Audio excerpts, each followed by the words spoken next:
បាទទូទាំងនៃជនជាតិគោរពនៅពេលនេះយើងខ្ញុំទាំងពីរនាក់សូមបន្តកម្មវិធីតទៅទៀតហើយបកគលនីតិនេះដល់លោកបត្រាសូមជឿញបាទអរគុណលោករដ្ឋទូរទស្សនិកជនជាទីគោរពរាប់អានម្សិលមិញនេះបងប្អូនប្រជាពលរដ្ឋលើគ្នាទៅតវ៉ានៅមុខ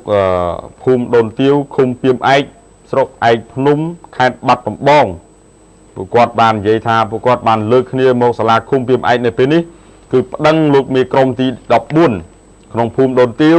ដោយលោកមេភូមិដូនទាវបានឲ្យដីរបបមកធ្វើការបែងចែកឲ្យសមាជិកក្រុមដើម្បីប្រកបរបរធ្វើស្រែចម្ការចិញ្ចឹមជីវិតតែលោកមេក្រុមមិនបានចែកឲ្យពួកគាត់ទេរហូតមកដល់ពេលនេះជាង20ឆ្នាំទៅហើយគឺពួកគាត់នាំគ្នាមកប្តឹងទាមទារយកដីវិញបែបហ្នឹងបាទព្រោះថាចាំបាត់វាយូរទៅគាត់ថាថ្ងៃនេះគាត់ថាថ្ងៃនោះឥឡូវអត់ឃើញមានមកដល់សាលាឃុំទៅមកបាទព្រោះឡើងទៅមុខក៏គាត់មិនដឹងទៅណាដែរព្រោះជាប្រវត្តិលោកអត់សូវយល់ពីច្បាប់ពីទម្លាប់អីបានច្រើនទេលោកមេភូមិដូនទាវមានឈ្មោះរឿនហ៊ិនគាត់បានឲ្យដីរបបចំនួន5ហិកតាមកឲ្យលោកមេក្រុមទី14សម្រាប់បែងចែកដល់សមាជិកក្រុមតាំងពីឆ្នាំ1988អូកំណត់ខ្ញុំមក88កំណត់ខ្ញុំបាទឬក៏89មកម្លេះតែលោកមេក្រុមទី14ឈ្មោះហាស់រស់អះអាងថាមិនមានដីទេសម្រាប់បែងចែកឲ្យអស់ហើយ20ទៅ30ឆ្នាំមកហើយមិនក៏មកទើមទាឥឡូវគឺអត់មានទេគាត់និយាយចឹងពិបាកនឹងទៀមទាដែរយូរហើយដែរហើយដី1ហិកតាត្រង់ចំណុចឈ្នល់មន់លោកមេក្រុមរូបនេះលាក់ដីទុកធ្វើស្រែខ្លួនឯងរាល់ឆ្នាំនឹងចំនួន3ហិកតាទៀតពួកខ្លួនមិនមានដីធ្វើនោះឡើយដូច្នេះខ្លួនមិនសុខចិត្តបានតែប្រជាពលរដ្ឋមិនសុខចិត្តក៏ប្តឹងទៅឲ្យលោកមេក្រុមរូបនេះយកដីនោះមកបែងចែកឲ្យពួកគាត់វិញហើយបើលោកមេក្រុមថាបែងចែកអស់ហើយនោះថាតើដីនោះវានៅឯណាឬមួយក៏លោកមេក្រុមលក់បាត់ទៅបាទមិនដេចក៏ពួកគាត់ខំសួរជាច្រើនលើកច្រើនសារវាបើច្រើនលើកច្រើនសារហ្នឹងវាមិនមែនមួយលើកទេរាប់រយលើកហើយបាទហ្នឹងចុងក្រោយក៏សម្រេចមកផ្ទាល់ទៅមកហើយស្នើឲ្យអ្នកកសែតជួយទៅថតយករូបភាពបានច្បាស់លាស់លោករឿនហ៊ិនដែលជាមេភូមិដូនទាវបានដឹងថាដីរបបចំនួន5ហិកតាលោកបានប្រគល់ឲ្យលោកមេក្រុមទី14អស់ហើយដើម្បីបែងចែកជូនសមាជិកក្រុមក្នុងភូមិតែត្រង់ថាលោកមេក្រុមទី14បែងចែកឲ្យសមាជិកក្រុមឬក៏មិនបែងចែកអានោះគឺលោកមិនបានដឹងទេលោកបានបែងចែកឲ្យហើយហើយប្រគល់ការហ្នឹងឲ្យលោកមេក្រុមទី14សម្រាប់ឲ្យទៅបែងចែកជូនទៅដល់បងប្អូនប្រជាពលរដ្ឋចំនួន4គ្រួសារប៉ុន្តែរឿងលើពីហ្នឹងលោកអត់បានដឹងទេព្រោះលោកបានធ្វើសញ្ញាឲ្យដីហ្នឹងបែងចែកពិតប្រាកដមែនប៉ុន្តែដល់ពេលប្រជាពលរដ្ឋលើលោកភ្នាក់ផ្អើលព្រឹងហ្មងលោកមេភូមិក៏ហេតុដូច្នេះបានអត់បែងចែកឲ្យគេយកទុកខ្លួនឯងទាំងអស់បាទលូតលាក់ទុកមកកន្លែងទៀតអាហ្នឹងគឺជាការអះអាងឆ្ងល់ហ្មងចំណាក់ម្ចាស់ប្រជាពលរដ្ឋដែលទៅប្តឹងហ្នឹងបាទហើយចំណែកលោកហារស់ដែលជាមេក្រុមទី14អាហ្នឹងបានន័យថាមេភូមិអនុភូមិអីចឹងណាតាមជាក់ស្ដែងប៉ុន្តែនៅបាត់ដំបងនៅសង្កាត់នៅអីចឹងគេហៅអនុភូមិហើយខាងនេះហើយខាងមេក្រុមទី14អញ្ចឹងហើយអញ្ចឹងលោករដ្ឋបាទលោកអះអាងថាដីរបបដែលលោកមេភូមិឲ្យមកបែងចែកជូនសមាជិកក្រុមចំនួន5ហិកតាមាន3កន្លែងទី1នៅចំណុចក្រោយស្វាយជួរចំនួន2ហិកតាទី2ចំណុចក្រោយវត្តសោមម្នាស់ចំនួន1ហិកតានិងទី3ចំណុចបលាយខំសន1ហិកតានិងលយដល់ទួលតរ៉នក្រោយភូមិតាគុំ1ហិកតាទៀតប៉ុន្តែចំណុចដីត្រង់ឈ្នល់មន់មិនមានដីក្នុងក្រុមទី14ទេហើយមកដល់ពេលនេះក៏គ្មានដីសល់ដែរព្រោះបានបែងចែកជូនមកគ្រួសារ4ម៉ែត្រពីទឹកគុណនឹង100អស់ហើយជាង20ឆ្នាំមកហើយបានមកទាពិបាកណាស់គាត់នឹងទៅរកដីណាឲ្យទេគាត់និយាយត្រង់ទាំងហ្មងណានឹងចោលប្រកាន់គាត់ក៏មិនដឹងទៅនិយាយមិនទេមិនមែនកាន់ជើងទេហើយប្រជាពលរដ្ឋក៏យូរហើយមិនមកត្រៀមទាពិបាកដែរដល់ពេលគាត់បែងចែកអស់ទៅពិបាកនឹងគ្នាទៅរកអីណាឲ្យទេប៉ុន្តែជាក់ស្ដែងជាកតាបកិច្ចយើងត្រូវទៅសងដីគេវិញណាបាទតាមប្រធានក្រុមទី14ជាក់ស្ដែងបាទតកតងទៅនឹងរឿងរ៉ាវចម្រាស់នេះលោកសុកណៃដែលជាប្រធានគណៈកម្មការដោះស្រាយថ្នាក់ឃុំបាទឡើងថ្នាក់ឃុំលោកបានលើកឡើងថាក្នុងនាមជាអាជ្ញាធរភូមិឃុំមិនមានសិទ្ធិក្នុងការសម្រេចឲ្យភាគីកណាឈ្នះឬក៏ចាញ់នោះទេគ្រាន់តែធ្វើការសម្របសម្រួលទៅបើដោះមិនចេញបញ្ជូនទៅថ្នាក់លើទៀតតែរឿងរ៉ាវគេហៅថាទាស់ទែងនេះលោកបានដោះស្រាយចំនួន3លើកមកហើយដែរអូ3លើកនៅដដែលហើយបានហៅលោកមេភូមិលោកមេក្រុមអនុក្រុមនិងសមាជិកក្រុមមកសាកសួរនិងមានវត្ថុតាងអស់ហើយសម្រាប់ភាគីទាំងពីរតែម្នាក់ហ្នឹងមិនព្រមសម្របសម្រួលដោះស្រាយគ្នាទេ ហើយលោកជំរុញឲ្យទៅថ្នាក់លើទៀតបានន័យថាអាចឡើងទៅដល់ថ្នាក់ខេត្តដោះស្រាយបញ្ចេញតុលាការនឹងមើលទៅគេហៅថាទឹកតាងអីផ្សេងជាផុសតាងសម្រាប់ដាក់ពាក្យបញ្ជូនទៅកាន់ថ្នាក់លើឬក៏តុលាការជាក់ស្ដែងចឹងទៅថាតើដីដែលប្រមាណគ្រួសារហ្នឹងលោកមេក្រុមទី14ហ្នឹងបានប្រគល់ឲ្យគេហើយឬនៅបានមិនទាន់ឲ្យទេអាហ្នឹងត្រូវមានកាតព្វកិច្ចប្រគល់ឲ្យគេវិញទោះបីតែ20ឆ្នាំឬក៏10ឆ្នាំយ៉ាងណាក៏ដោយត្រូវតែប្រគល់ឲ្យគេវិញតែអញ្ចឹងបាទហ្នឹងបើសិនជាគេមានឯកសារលិខិតស្នាមជាក់ស្ដែងបញ្ជាក់ពីភូមិមេឃុំណាលោករតបាទយើងនិយាយគឺទាំងអស់គ្នាប៉ុន្តែប្រជាពលរដ្ឋនៅរឿងខុសតិចដែរយូរហើយអត់ព្រមទៀមទា2016អត់ត្រូវដីឡើងថ្លៃបាទអរគុណជំរាបជូនប៉ុណ្ណឹងទេនៅក្នុងខេត្តបាត់ដំបងរឿងមេក្រុម14ហ្នឹងត្រូវសមាជិកក្រុមលើគ្នាតវ៉ាថាมันបានបកគោលដីចំនួន4ហិកតាឲ្យពួកគាត់គេហៅថាដីរបបសង្គមដីរបបពីមុនណាតែពួកគាត់ធ្វើការងារសង្គមហ្នឹងអរគុណជូនប៉ុណ្ណឹងហើយជើញលោករដ្ឋមួយរឿងទៀតបាទយើងតាក់ទងវិស័យទេសចរវិញក្រសួងទេសចរដាក់ប្រកាសឲ្យប្រើប្រាស់នៅគេហទំព័រសម្រាប់តាក់ទាញភ្ញៀវទេសចរចិនព្រោះប្រហែលឆ្នាំខាងមុខនេះទេសចរចិនត្រូវបានគេសង្ឃឹមថានឹងមានការសន្ទុះច្រើននៅក្នុងតំបន់អាស៊ីយើងនេះជាពិសេសគឺនៅតំបន់អាស៊ីអាគ្នេយ៍គឺប្រទេសអាស៊ាននេះតែម្ដងបាទរដ្ឋមន្ត្រីក្រសួងទេសចរបានដាក់ឲ្យប្រើប្រាស់ជាផ្លូវការនៅគេហទំព័រឈ្មោះថា www.cambodiachinaredy.org ដែលជាគេហទំព័រផ្លូវការសម្រាប់អនុវត្តសៀវភៅ China Ready ដែលផ្ដល់ព័ត៌មានអំពីប្រព័ន្ធវិតម្លៃបញ្ជាក់ពីគុណភាពដើម្បីទាក់ទាញភ្ញៀវទេសចរចិនមកលេងកម្ពុជាឲ្យបានឲ្យកាន់តែច្រើនថែមទៀតការប្រកាសដាក់ឲ្យប្រើប្រាស់នៅគេហទំព័រផ្លូវការនេះគឺធ្វើឡើងក្នុងសិក្ខាសាលាថ្នាក់ជាតិលើកទី1ស្ដីពីទីផ្សារទេសចរចិននិងការត្រៀមលក្ខណៈសម្បត្តិទទួលទេសចរចិនកាលពីចុងសប្តាហ៍កន្លងទៅនេះនៅរាជធានីភ្នំពេញឯកឧត្តមរដ្ឋមន្ត្រីទេសចរឯកឧត្តមថងខុនបានបញ្ជាក់ថាគេហទំព័រនេះគឺមានសារព័ត៌មានព័ត៌មាននានាទាក់ទងនឹងការវិនិយោគដែលវិនិយោគចិនអាចស្វែងរកដោយងាយស្រួលពិសេសអំពីសក្តានុពលគម្រោងវិនិយោគទេសចរនៅកម្ពុជាហើយឯកឧត្តមបានបញ្ជាក់ទៀតថាឈរលើមូលដ្ឋាននៃកំណើនយ៉ាងគំហុកនៃលំហូរទេសចរចេញក្រៅប្រទេសភ្ញៀវទេសចរចិនក្នុងបរិបទនៃកំណើនទេសចរ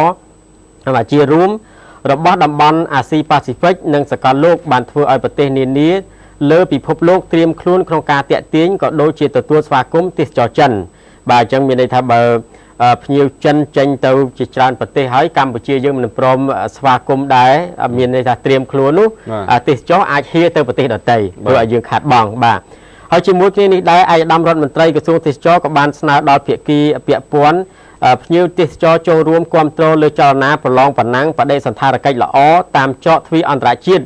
ដែលរាជរដ្ឋាភិបាលបានប្រកាសដាក់ឲ្យដំណើរការដើម្បីជំរុញនិងបង្កើនបដិសណ្ឋារកិច្ចល្អរបស់ច្រកទ្វារក្នុងការស្វាគមន៍បាទប្រកបដោយភាពកក់ក្ដៅដល់ភ្ញៀវទេសចររួមទាំងទេសចរចិនហើយសម្រាប់ឆ្នាំ4ខែឆ្នាំ2016នេះភ្ញៀវទេសចរចិននៅកម្ពុជាមានចំនួនប្រមាណ275,000 នាក់មានន័យថាមានកើនឡើង 13.6% អញ្ចឹងមានច្រើនមែនទែនបាទហើយតាក់ទងនឹងរឿងទេសចរនឹងដែរគឺប្រទេសជិតខាងយើងនេះបាទគឺកម្ពុជានិងថៃយើងហ្នឹងគឺគ្រោងនឹងផលិតខ្សែភាពយន្តខ្នាតថ្មីមួយដើម្បីតាក់ទាញភ្ញៀវទេសចរក្នុងតំបន់និងពិភពលោកបាទអញ្ចឹងយើងធ្វើយ៉ាងម៉េចដើម្បីឲ្យគេស្គាល់កម្ពុជាតាមរយៈការទស្សនាភាពយន្តឧទាហរណ៍ថានៅពេលដែលខ្សែភាពយន្តនេះផលិតទៅហើយផ្សព្វផ្សាយក្នុងតំបន់ផងក្នុងប្រទេសផងនោះគេស្គាល់ថាអូទឹកដីនេះជាទឹកដីរបស់កម្ពុជាមានប្រាសាទមានវប្បធម៌ប្រពៃណីសេដ្ឋកិច្ចហើយពិភពលោកដែលមិនធ្លាប់ស្គាល់កម្ពុជាឬតែ Cambodia អានេះរូបនៅកម្ពុជាតាអញ្ចឹងចង់ទៅលេងបាទហើយតកតងនឹងការផលិតនឹងដែរគឺម្សិលមិញគឺមានជំនួបមួយរវាងរដ្ឋមន្ត្រីក្រសួងទេសចរគឺលោកជំទាវភឿងសក្កណាជាមួយនឹងលោកដាមប៊ុនថាំដែលជាអនុប្រធានបេសកកម្មប្រចាំស្ថានទូតថៃនៅកម្ពុជាដឹកនាំគណៈប្រតិភូរបស់ថៃដែលមានជំនាញខាងខ្សែភាពយន្តនឹងចូលមកកម្ពុជានេះអ្នកជំនាញភាពយន្តដែរចូលមកដើម្បីសុំការគ្រប់គ្រងពីក្រសួងវប្បធម៌ព្រោះយើងផលិតរួមគ្នាបើមិនមានការគ្រប់គ្រងយើងប្រទេសជាម្ចាស់ផ្ទះខ្សែភាពយន្តនោះក៏មិនអាចចេញបានដែរអញ្ចឹងយើងស្ដាប់ប្រសាសន៍របស់លោកសិនច័ន្ទឆៃយាដែលជាប្រធាននាយកដ្ឋានផ្សព្វផ្សាយភាពយន្តដែលលោកបានប្រាប់អ្នកសារព័ត៌មានកាលពីម្សិលមិញបន្តិចសិនបាទនៅពេលដែលខ្សែភាពយន្តមួយបង្ហាញអំពីរូបភាពនៃប្រទេសកម្ពុជាទាំងវប្បធម៌សង្គមគិច្ចសេដ្ឋកិច្ចពីនេះទំនៀមទម្លាប់វត្តសាស្ត្រហ្នឹងវាជា វិជារូបភាពមួយដ៏ល្អសម្រាប់ផ្សព្វផ្សាយអំពីរូបភាពកម្ពុជាទៅខាងក្រៅទៅលើពិភពលោកដើម្បីទាក់ទាញទេសចរវាសំខាន់ណាស់ហ្នឹងសំខាន់មែនទែនហើយវាមានអត្ថប្រយោជន៍សម្រាប់យើងហើយក្នុងហ្នឹងក៏វាជាអត្ថប្រយោជន៍ទី2ដែលថាវាជាការរឹតចំណងមិត្តភាពសាមគ្គីភាពជាពិសេសដោយផ្ទាល់រវាងអ្នកភាពយន្តថៃអ្នកភាពយន្តកម្ពុជាយើងចង់ឃើញវិទ្យុនៃប្រទេសទាំងពីរហ្នឹងស្វែងយល់ពីគ្នាទៅវិញមកឲ្យកាន់តែច្រើនបាទជាការពិតណាស់តាមរយៈមន្ត្រីរបស់ក្រសួងវប្បធម៌បានបញ្ជាក់ទៀតថាខ្សែភាពយន្តនេះគឺជាការរឹតចំណងនៅការទូតផងដែរនៅពេលដែលប្រទេសទាំងពីរសម្ដែងរឿងរួមគ្នាស្គាល់ពីវប្បធម៌គ្នាទៅវិញទៅមកនិងមិនមានការភ័ន្តច្រឡំគ្នាទៀតទេព្រោះកន្លងមកប្រទេសកម្ពុជានិងថៃក៏មានការភ័ន្តច្រឡំគ្នាធ្វើឲ្យប៉ះទង្គិចគ្នាផងដែរបាទយើងបញ្ចប់ប៉ុណ្ណឹងទៅចុះបាទអរគុណទូរទស្សនិកជនជាទីគោរពអានសូមអនុញ្ញាតជម្រាបជូនពាក់ព័ន្ធទៅនឹងវិស័យសុខាភិបាលវិញម្ដងប៉ុន្តែជាក់ស្ដែងចុះទៅដល់មូលដ្ឋានបងប្អូនប្រជាពលរដ្ឋដែលកំពុងតែប្រឈមនឹងជំងឺឈឺថ្កាត់ផ្សេងហើយខ្វះថវិកាក្នុងការព្យាបាលដូច្នេះក្រមវិទ្យាសាស្ត្រសម្ដេចដេជោបានចុះមកជួយព្យាបាលជំងឺទូទៅជូនដល់បងប្អូនប្រជាពលរដ្ឋនៅក្នុងខេត្តស្ទឹងត្រែងដែលជាផ្នែកមួយជួយលើកកម្ពស់ទៅដល់សុខភាពរស់នៅរបស់បងប្អូនផងហើយក៏កំពុងជួបបញ្ហាប្រឈមទៅនឹងជំងឺផ្សេងពិបាកនឹងរោគសេវាព្យាបាលដែរបាទក្រមវិទ្យាសាស្ត្រសម្ដេចដេជោបាទក្នុងសកម្មភាពចុះព្យាបាលជំងឺជូនទៅដល់បងប្អូនប្រជាពលរដ្ឋនៅក្នុងខេត្តស្ទឹងត្រែងកាលពីថ្ងៃម្សិលមិញហ្នឹងលោកសេងចម្រើនដែលជាអនុប្រធានក្រម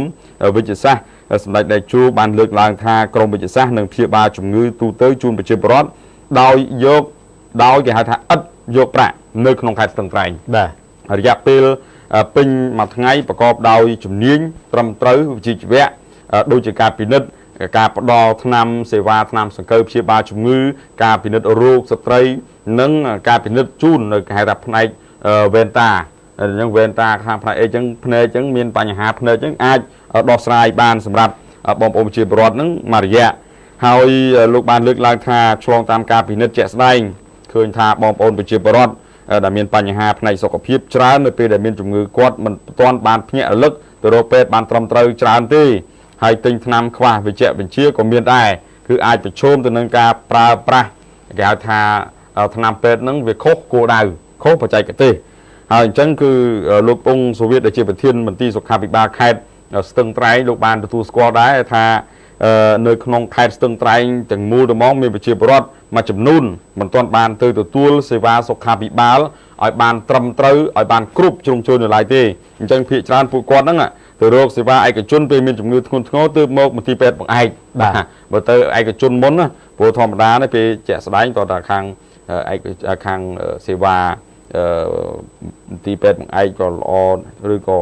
មានក្រមសីលធម៌ល្អដែរមិនគេទៅណាពេលខ្លះទៅមិនសូវបានហើយដល់ពេលមានឯកជនគេគ្រប់គ្រងគេល្អរហូតតែអស់លុយរហូតដែរបាទវាខុសគ្នាប៉ុណ្ណឹងណាបាទហើយអញ្ចឹងក្រមវិទ្យាសាស្ត្រលោកបានចូលមកជួយព្យាបាលនិងផ្ដល់ការអប់រំដល់បងប្អូនប្រជាពលរដ្ឋបន្ថែមទៀតឲ្យដឹងអំពីការរបៀបថែទាំអនាម័យសម្អាតខ្លួនប្រាណហើយជាពិសេសគឺការលើកកម្ពស់ថែរក្សាសុខភាពព្រោះភាគច្រើនកន្លងទៅដូចខ្ញុំដូចលោករដ្ឋ